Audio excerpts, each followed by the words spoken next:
É um prazer estarmos juntos para pesquisar as grandes visões da vida, os grandes mistérios da nossa existência, tentando transformar essa vida em uma vida de mais significado, em uma vida de mais sentido. E a sabedoria divina ou teosofia nos propicia muita opção, muita informação, que essas informações são capazes de nos trazer boas reflexões e oportunidade de mudança, de transformação realmente. A proposta de hoje é examinarmos um tema instigante, maravilhoso, que é a questão do tempo e da transformação. Nós temos, em termos de tempo, algumas noções que são já assumidas, mas nós podemos investigar esse tema com mais profundidade à luz de obras sagradas. A primeira que eu vou me referenciar é a chamada Doutrina Secreta, de Helena Petrovna Blavatsky. E outra obra que eu devo me referenciar é de Jiddu Krishnamurti, com algum ponto no budismo. Nesta obra, a Doutrina Secreta, uma obra monumental que mostra a cosmogênese entre seus volumes, o primeiro volume trata da cosmogênese, essa ocultista russa, a fundadora da Sociedade Teosófica, comenta que antes da formação do universo, o tempo ele não existia ainda. No texto diz assim: o tempo não existia porque não existia Ari para contê-lo. Ari seriam os seres construtores do universo mais elevados, seriam os Yanshohans chamados na Índia. E não havia alguém ou algo que tivesse consciência para conter o tempo. Essa já é uma primeira dica. Se há necessidade de haver uma consciência para que o tempo possa existir, ela, na explicação dessa passagem, alonga um pouco mais para que possamos entender essa afirmação. Ela define nesse comentário, então, dessa passagem, que há necessidade de haver consciência porque o tempo pode ser definido como estágios sucessivos de consciência. Então, se eu tenho uma experiência que eu tenho um estado de consciência neste momento, no momento seguinte eu posso chamar aquela experiência anterior de passado. Daquele momento em diante, se eu tenho projeção de mais momentos de consciência, eu posso vislumbrar que eu vá ter alguma outra experiência, algum outro estado de experiência mais adiante. E aí eu posso chamar aquilo de futuro. Então, se o tempo ele pode ser visto como estados sucessivos de consciência, são apenas momentos que são ou gravados na memória sucessivamente ou projetados para um futuro, pois se eu tive um anteontem, eu tenho um hoje, eu posso vislumbrar um amanhã. E assim o tempo, em termos de existência, ele seria estados sucessivos de consciência para se referenciar cronologicamente ou temporalmente uma experiência e um estado específico de consciência. O que nos leva às coisas interessantes em relação ao tempo. O homem inventou sistemas e criou referências para que o tempo pudesse ser referenciado, medido, contado. E, às vezes, numa viagem intercontinental, por exemplo, de avião, ficaria confuso cada local ter a sua ocasião própria, deliberada. Mas no meridiano de Greenwich convencionou-se, isso lá no Reino Unido, um meridiano que seria o referencial do fuso horário para todo o planeta Terra.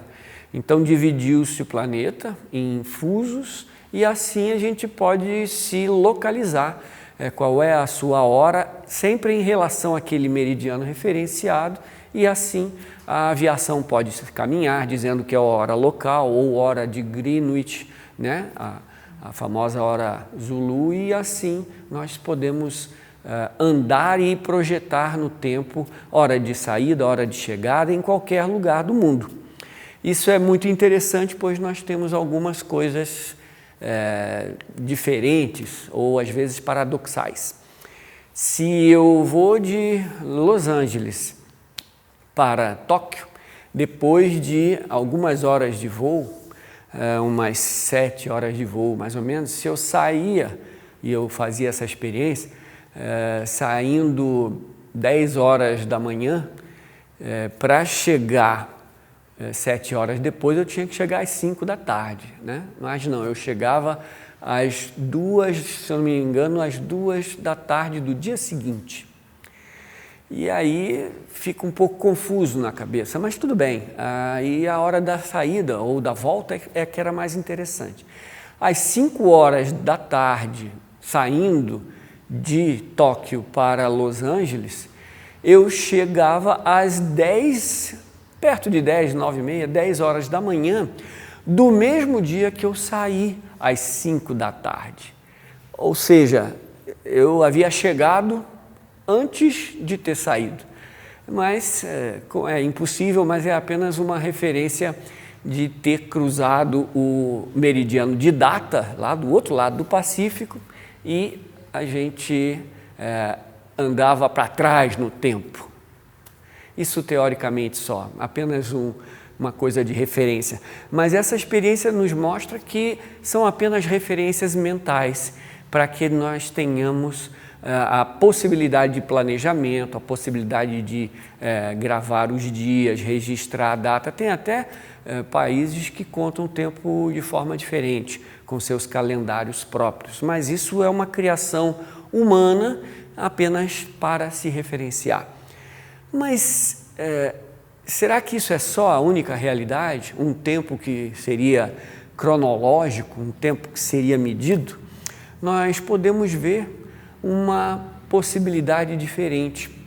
O tempo como aprendizado, o tempo como eu vou chegar daqui até ali, o tempo em termos de deslocamento, isso também está no campo do relógio. Para eu aprender uma língua, eu vou fazer um curso de 1 ano, 2 anos que seja, e o curso está completo. Se eu aprender ou não é outro ponto, mas eu tenho possibilidade de um curso de tanto tempo específico, cronológico, aprender uma língua, aprender uma profissão, fazer um treinamento e assim por diante. Nós podemos entrar em planejamentos para que dentro de uma escala temporal a gente alcance alguma coisa.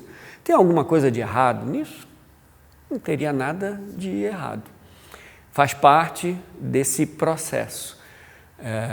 A questão que os seres humanos começam a colocar e a começar a ficar um pouco mais delicada a questão é o sentido psicológico de relação com o tempo. Se nós estamos fazendo uma atividade desagradável, qualquer que seja, nós começamos a achar que o tempo está demorando muito para acabar. Se eu estou em casa forçado, como é o período atual, eu começo a achar que eu estou ficando muito tempo e que está demorando muito passar um determinado período. Se não me é agradável, esse tempo pode ser percebido como dilatado. Mas se por outro lado eu tenho uma experiência que é agradável, prazerosa, eu estou conversando com alguém que eu gosto muito ou com um amor da minha vida, esse tempo passa muito devagar. As horas passam e num relance o dia passou, e a madrugada chegou e a gente não sentiu. E esse modo de perceber o tempo está diretamente ligado a um estar presente inteiro e agindo a partir daquele momento presente com inteireza. Se eu me ligo inteiramente ao momento presente, a questão temporal começa a ser secundária. O que interessaria seria ou eu sair daquela experiência desagradável ou eu manter e continuar com toda a minha intensidade no momento agradável. E isso torna o tempo uma coisa relativa, o tempo cronológico. Já passa a existir uma relação psicológica com o tempo. Mas nós temos algumas outras opções interessantes para investigar na questão do tempo. Dizem que o passado já passou e a gente pode ver se a sua realidade é algo verdadeiro. Existe passado? Quando a gente pergunta se existe passado, a maioria eu estou vendo abana afirmativamente a cabeça, mas ele já passou.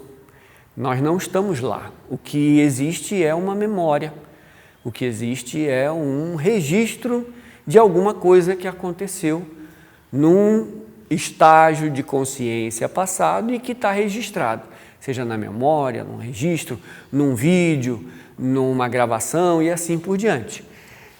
Logo, esse passado também é alguma coisa apenas referencial, apenas mental. Aí eu faço uma outra pergunta que pode já ser mais esclarecida. Existe o futuro? Agora a gente pode avaliar melhor e notar que o futuro, por não ter chegado ainda, ele ainda não é uma realidade. Ele ainda não está aqui, neste momento, porque senão ele seria chamado de presente, né? Então, se o futuro ainda não veio, ele ainda não existe como um estado de consciência para ser vivido. Bom, se o passado já passou, se o futuro ainda não chegou, existe o presente? Agora, alguns sim, alguns não. E a questão é, o que é que pode ser chamado o presente? Será que o presente é esse dia de 24 horas? Será que o presente é essa hora que nós estamos? Será que o presente é esse minuto que nós estamos? Será que é esse segundo? Será que é cada momento que vivemos, cada milésimo de segundo que passa? Aonde está esse presente que as pessoas gostariam de estar vivendo? Cronologicamente, vamos dizer assim, não tem como segurar um momento e dizer este é o presente, pois assim que você diz este é o presente, no segundo seguinte ele já virou passado. Como é que podemos viver isso? E o que é o presente nesse caso?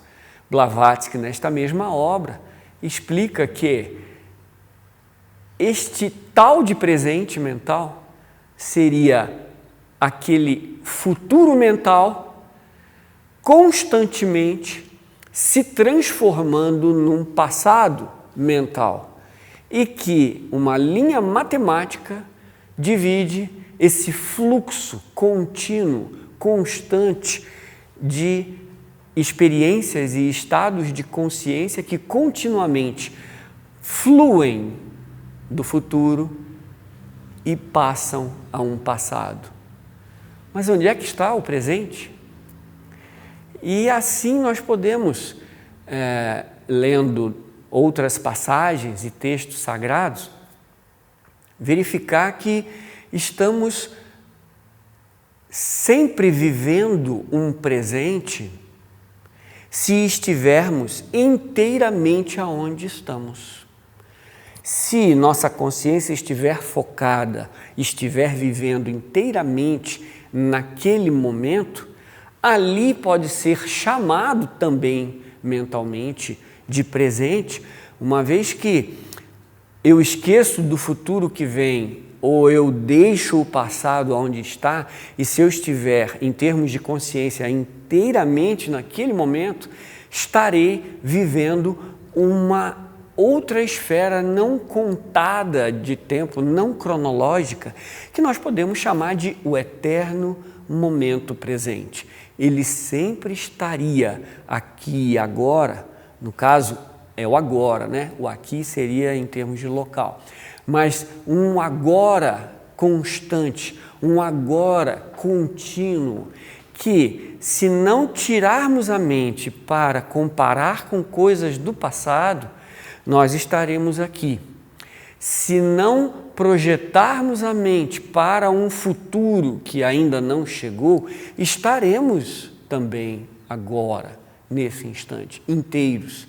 E essa é a grande percepção de como eu posso viver inteiramente, integralmente, completamente, em realidade de percepção.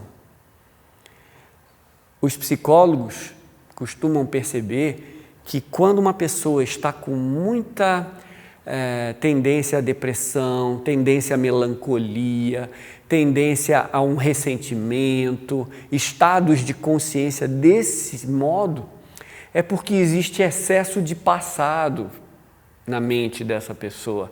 Ela gravou as experiências, as memórias, e ela não se desfaz, carrega aquilo, e ela não é ela neste momento. Ela é a pessoa que foi ferida, a pessoa que foi ofendida, a pessoa que tem tais e tais experiências e carrega aquele passado, aquele fardo, aquela bagagem para encarar o momento presente, sempre a partir do passado.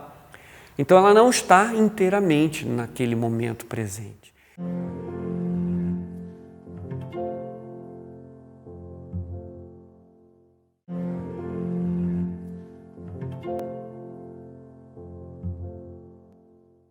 Uma pessoa que está sempre preocupada, uma pessoa que está sempre ansiosa, uma pessoa que está sempre em dúvida do que vai acontecer, e isso não a deixa em paz, isso não a coloca num estado de contentamento, de inteireza para viver a vida, ela fica sempre pré-ocupada. O nome já até diz, é uma ocupação de forma antecipada. Logo, se esse futuro ainda não chegou, do que adianta eu estar preocupado, ansioso com o que virá?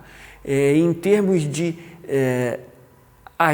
atividade frenética para prover um futuro, para prevenir alguma coisa que pode vir a acontecer e assim por diante. Então, essas pessoas que estão nesse estado de consciência estão com excesso de futuro em sua percepção. Eles não estão aonde estão ou vivendo o momento que estão vivendo, porque estão sempre em função de algo que ainda não aconteceu, que ainda pode ou não acontecer, e isso não lhe deixa, não lhe permite viver o momento presente em plenitude. Somente um momento presente vivido, estando no momento integralmente, é que poderia ser chamado de uma vida plena e vivida num eterno fluir do tempo, mesmo sem percebê-lo.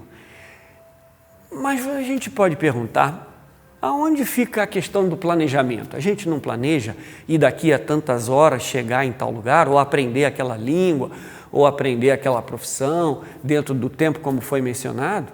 Sim, para o mundo mecânico, para o mundo objetivo, isso é muito válido, e assim trabalha a nossa mente e o nosso pensamento. E aí eu entro numa percepção também do filósofo e do pensador chamado Jiddu Krishnamurti. Ele tratava dessa questão com muita propriedade, na profundidade de seu modo de ver as coisas.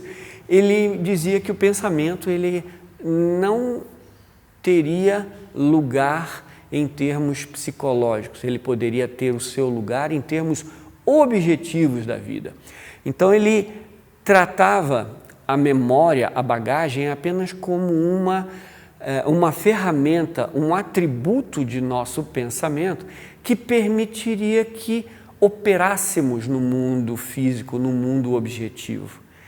E se nós usarmos a memória de outra maneira, e é assim que a humanidade faz, nós estaríamos desvirtuando a função da memória. Ele chamava a memória sadia de memória técnica. Como que eu opero uma câmera de TV? Como que eu dirijo um carro? Qual é o endereço que eu vou voltar para casa? Qual é o caminho? Como que se constrói uma ponte, se faz um prédio e assim por diante. Essa memória profissional objetiva de operação nesse mundo objetivo, ela é útil, ela é uma ferramenta adequada e muito importante para esse âmbito de atuação. O grande problema vem quando usamos esse atributo, que é apenas objetivo, para um mundo subjetivo.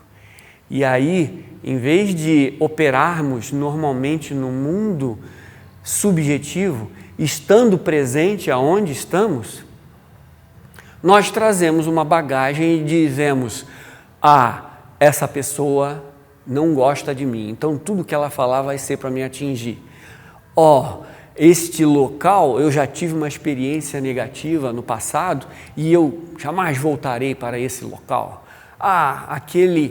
Aquela coisa, aquele sistema ou aquele grupo de pessoas não gosta de mim e tudo que vier deles eu evitarei e eu nunca mais voltarei naquele lugar e assim por diante. Então existiria uma memória que é agregada para agradar ou desagradar um centro psicológico, um centro de operação. E esse centro pode ser denominado eu. Existe um eu, um ego, que poderia ser apenas uma referência de operação no mundo e que permitisse que a memória operasse no seu âmbito. Como é que seria uma coisa bem saudável? Eu tenho uma experiência, isso com a mente objetiva, tá? Com o pensamento operado, a memória e o pensamento operados no seu âmbito correto, ou no seu âmbito adequado. Eu tenho uma experiência, eu faço uma ação qualquer que seja. Dessa ação eu tenho uma experiência específica, prazerosa, dolorosa, o que for, mas eu gravo, eu registro uma determinada informação. Isso passa a ser o quê? Uma memória. Então, ação feita, experiência adquirida, armazenada na memória. E é com base nessa memória que podemos atuar e fazer um pensamento ou planejar uma maneira de agir com base no pensamento que é baseado nessa memória. E assim temos uma nova ação que alimentaria o processo. Ação, experiência, experiência eu gravo na memória, memória serve como base para o pensamento, pensamento serve como base para a próxima ação. Ora, a tecnologia chegou onde chegou hoje por causa desse processo. A evolução da humanidade em termos de medicina, em termos de engenharia, em termos de ciência, em termos de tecnologia, ou seja, tudo que lida com o mundo objetivo, se alimenta de ação, experiência, memória, pensamento, outra ação. Do agregado de experiência de outra pessoa, eu posso gravar e aprender, colocar na minha memória e, a partir daí, ter um novo tipo de pensamento e um novo tipo de ação com base nesse pensamento.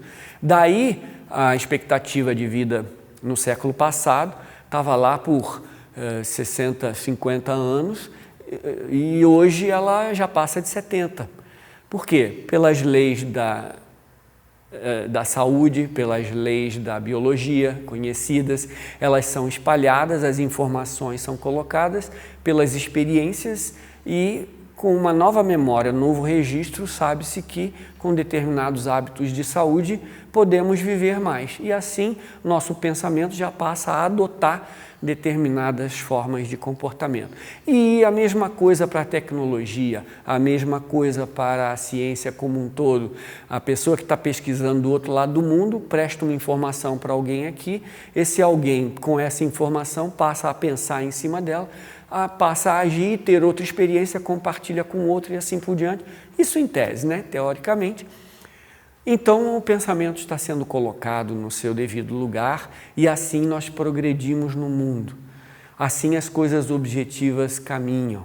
Elas têm a sua ação, desde o início da TV que foi lançada, a televisão, ela foi preta e branca. E assim as pessoas vieram com a experiência e com a informação e a bagagem pensar em como melhorar a televisão. E o pensamento veio e criaram uma nova TV que fosse colorida. E da TV colorida tivemos todos a experiência, ampliamos, registramos e alguém foi pensar se essa TV não poderia interagir com a internet, com os dados que circulam e assim com o advento de toda a tecnologia, de todas as informações, a ciência em todas as suas esferas caminha. Algo mal? Até aí está tudo bem. Agora, aquele grande drama. Nós usamos a memória em termos psicológicos e no budismo nós temos uma das definições de eu, do ego. Ele seria um feixe de memórias, ele seria um acúmulo de memórias. Nossos chamados skandhas ou tendências ou bagagens nos inclinariam para uma determinada vida, uma determinada maneira de se comportar na vida. E esse fluxo de memória pode ser chamado como um eu, uma personalidade, uma persona, uma máscara. Alguém que chega nesse mundo e que já venha com determinada bagagem e esse modo de comportamento habitual se expressa no mundo. Só que ele pode ser modificado. Temos várias áreas da ciência hoje, tanto da neurociência como a epigenética e assim por diante, mostram que nós podemos o tempo todo modificar tanto a maneira de ver como o comportamento a partir da nova maneira de ver. O olhar, o ver, ele assume um papel preponderante na capacidade de agir, na capacidade de responder aos desafios da vida, às épocas de dificuldade ou de facilidade, de trabalhar, de agir no mundo. E esse processo de percepção pode ser aprimorado, pode ser melhorado. Mas como é que é possível a transformação? Como é que é possível se eu fixo uma memória e diz isso sou eu e daí para frente eu tenho que me comportar sempre dessa maneira? Que nem um computador foi programado, ele está na memória dele, ele vai agir assim. Será que nós somos esses computadores? Não podemos partir para uma nova maneira de comportar, de agir e de responder à vida que não seja influenciada pelo um passado que já passou? Que não se preocupe com o processo do futuro que não chegou ainda? Muitas vezes, e alguns filósofos mostram que se a gente age com inteireza, a gente não está preocupado com as consequências do futuro, porque estamos agindo como devemos em relação a qualquer coisa. E isso não deixa marcas no passado e também não gera preocupação para o futuro. Então as coisas passam a se resolver porque foi feito aquilo que deveria ter sido feito. Então, quem está inteiro não está nem preocupado com o tempo, com consequências, não estou dizendo que é uma visão irresponsável, pelo contrário, é aquele que atua com a percepção do que é o correto na vida, do que é o adequado na vida, e a partir dali, em integridade, em comunhão, em conexão com a vida se faz através dele, em vez de ele fazer através da vida. Essa percepção do que é para ser feito naquele momento presente que se coloca é um sentido de liberdade a ponto de não precisar nem haver escolha. E esse filósofo, Jiddu Krishnamurti, ele causava alguma polêmica quando dizia que existe uma ação sem escolha. E explicou um bom tempo, e ainda com uma certa dificuldade as pessoas até hoje perguntam: como é possível uma ação sem escolha? Ele dizia: se você olha uma casa em chamas, você não escolhe ser atendido pelo bombeiro só se ele for bonito, se ele estiver bem vestido, escolher só com mangueira, não com balde d'água. Você tem escolha. Você olha, vê o que você tem à mão, começa a combater o fogo do momento presente com as condições que existem naquele momento, e depois vamos ver se o bombeiro chega a tempo. Depois vamos ver se outras pessoas chegam para ajudar. Mas no momento em que você vê alguma coisa acontecendo, há que se tomar determinadas atitudes, e às vezes a gente nem pensa, nem projeta, nem planeja. As pessoas dizem: nossa, eu nem me toquei que eu podia estar em perigo, e tomei atitude, fiz e não aconteceu nada, e pude, por exemplo, salvar uma criança do tal do incêndio. Eu nem pensei no meu risco pessoal. Ele simplesmente viu que havia uma criança, entrou, pegou e foi embora, e não teve dúvida em momento nenhum. Ele agiu no momento presente. Ele agiu com interesse. É ver e agir. E o Jiddu Krishnamurti dizia: o segredo está em ver e agir momento a momento. Esse é o grande foco de uma vida de inteireza, de integridade e de plenitude de ação. Se o momento pede ação, não se faz nada. Se o momento pede inação, não se faz nada. Ninguém planta no inverno, quando a neve está cobrindo os campos. Então não é momento de plantar. O momento vai chegar, e assim nos ciclos naturais e nos ciclos dos acontecimentos, as pessoas vão ou não agir, aguardar, ou agir. E o fluxo da vida pode ser feito com muito mais integridade, com muito mais inteireza. E essa é a questão. Nós estamos num ciclo interessante de vida. Será que o mundo atual e a vida, as circunstâncias atuais, estão idênticas a 50 anos atrás? Será que nós temos... o que é o ato de envelhecer no sentido psicológico? É quando a gente já para de aprender, para de olhar as coisas como elas acontecem, e a gente sempre se referencia lá no passado.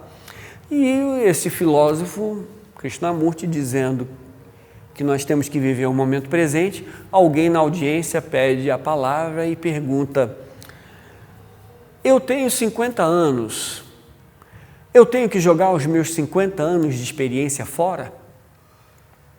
E a resposta dele, bem típica da estatura de percepção dele, da estatura espiritual, ele responde: será que somos capazes de, a partir de agora, olhar para os nossos 50 anos, ou ainda a partir só dos 50 anos é que olhamos para o agora? Faz toda a diferença. Da onde estamos olhando?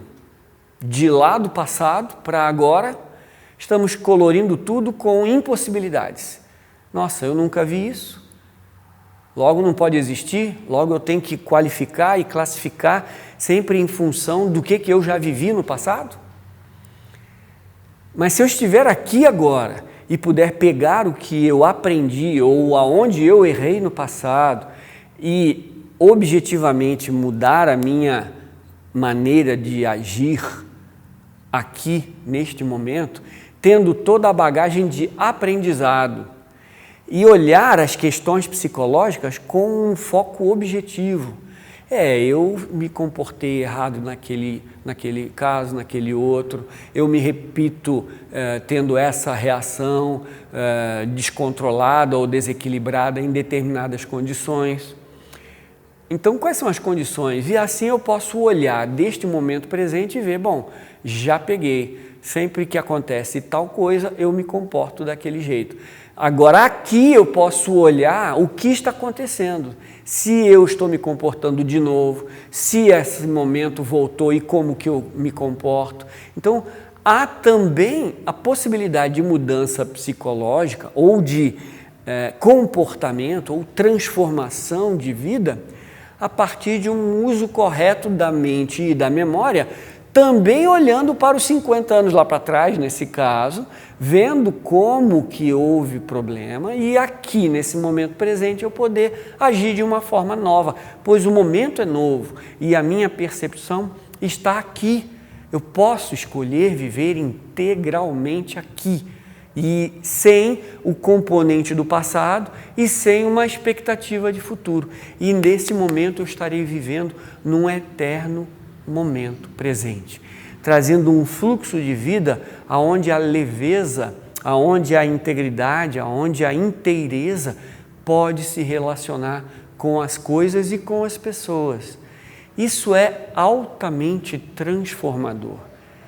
Nós temos aquela velha frase, de uma esposa para seu marido ou o marido para sua esposa. Depois de alguns anos, ela vira ou ele vira e diz: você não é a mesma pessoa com quem eu me casei.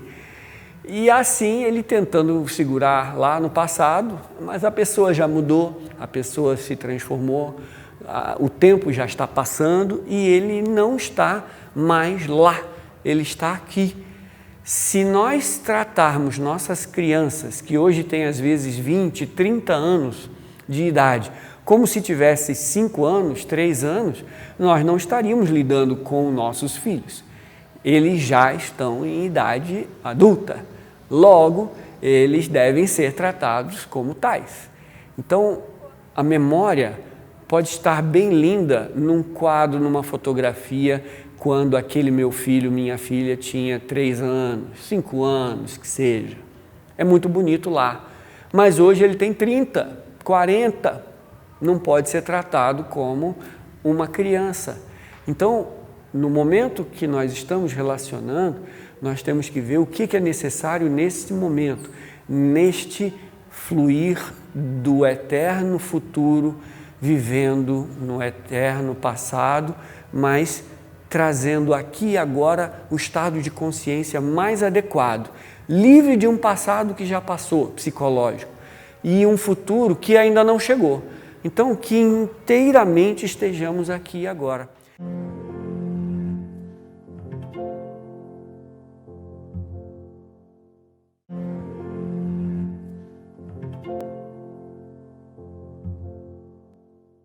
E aí vem uma pergunta. Tá bom, o passado já passou, ele pode ser mudado? E aí, deixando essa leve pergunta e ela muito interessante, nós podemos dizer que sim, o passado pode ser mudado. No momento em que eu atuo de uma forma diferente aqui, neste momento, no segundo seguinte ou no minuto seguinte, aquela ação vira passado. E nós então estamos reescrevendo o nosso passado.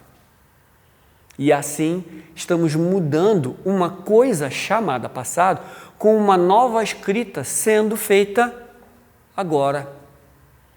E o futuro pode ser mudado? Também pode ser mudado. Mas como assim ele não chegou? Sim, mas as plantas, a semeadura que nós fazemos agora, nós vamos colher lá na frente. E se eu planto laranja, eu não vou colher banana, isso é certo.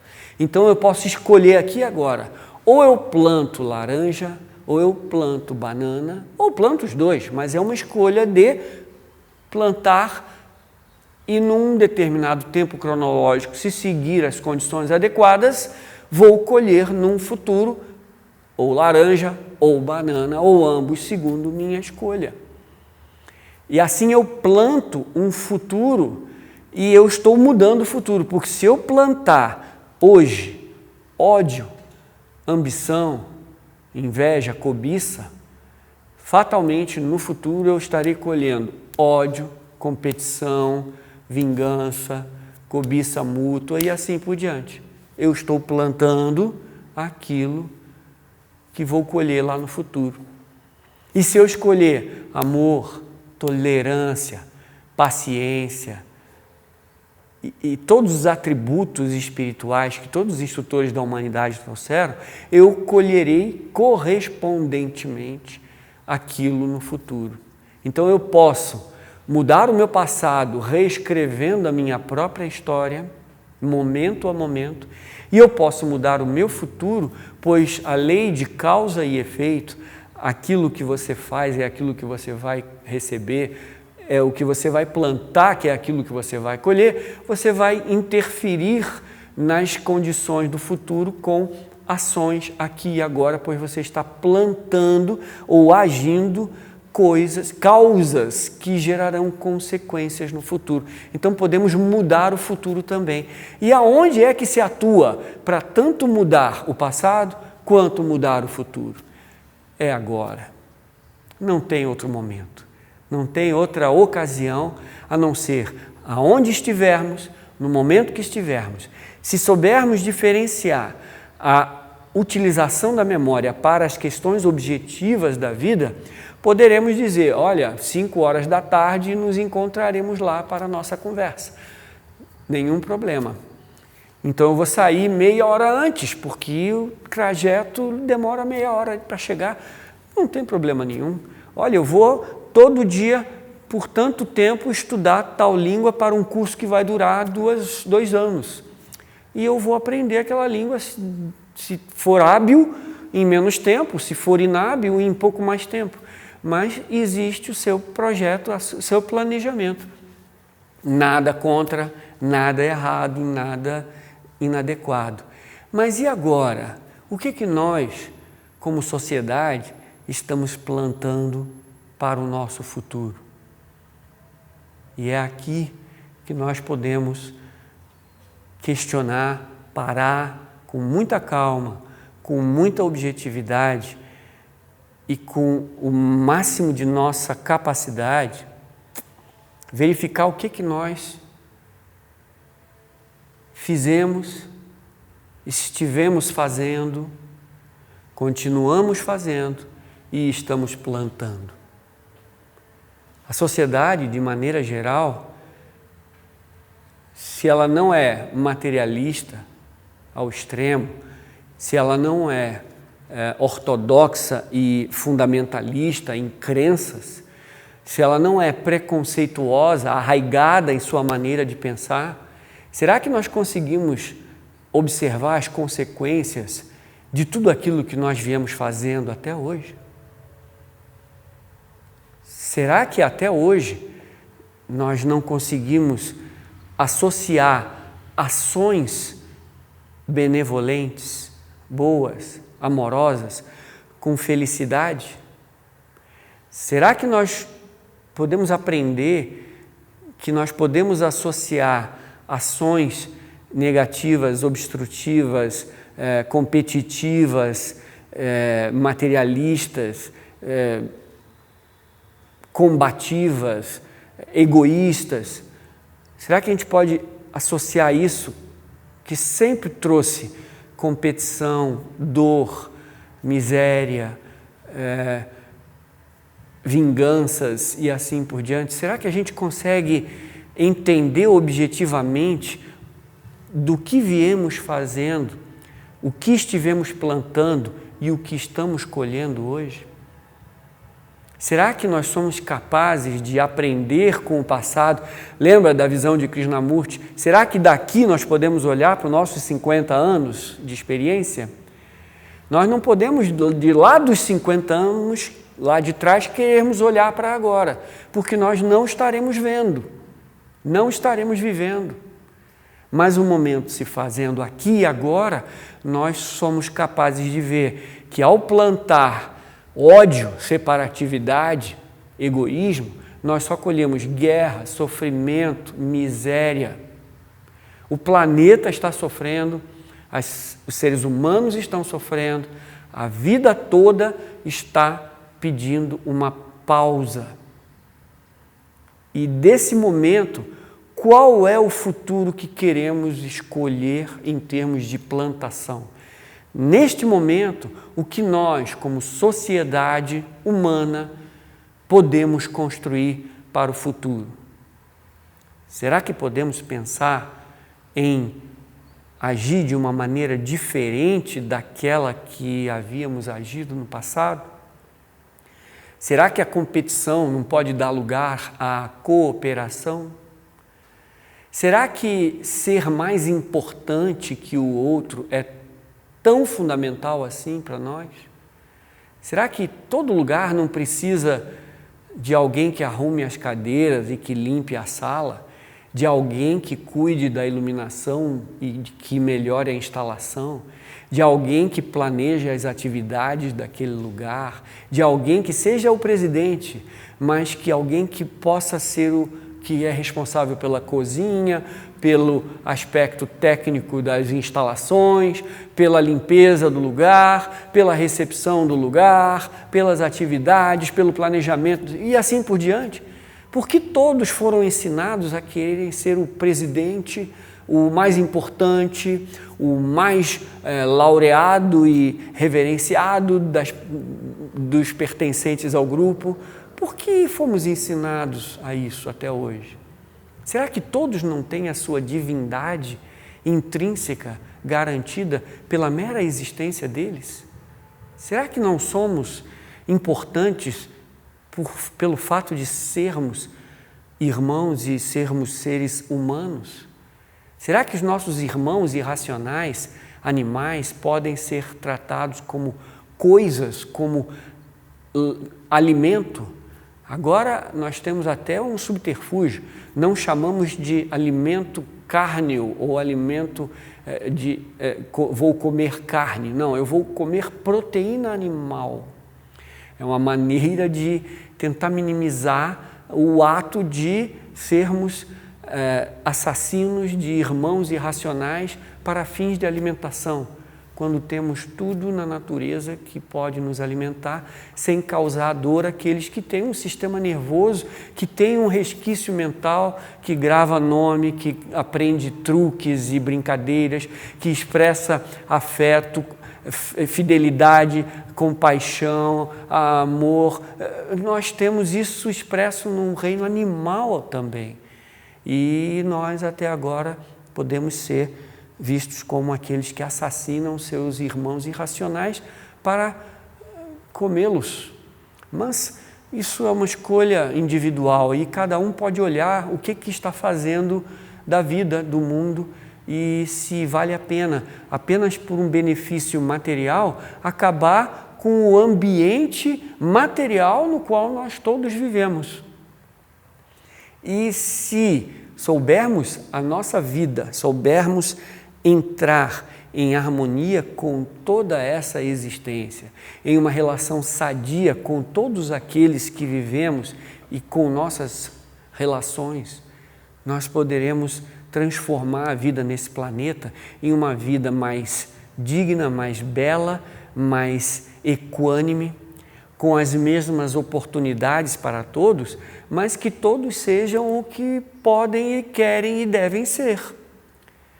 Que bom que nós temos o porteiro do prédio, que bom que nós temos a cozinheira do restaurante, que bom que nós temos o piloto que vai levar o avião para a gente ver nossa família em outro lugar, que temos o motorista do táxi ou da condução, que tenhamos todas as funções que podem ser contribuição para uma sociedade mais rica, mais bonita, mais plena.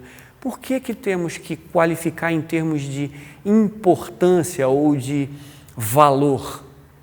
O valor pode ser o mesmo, intrinsecamente divinos, somos genuinamente espirituais, estamos e somos, sempre fomos.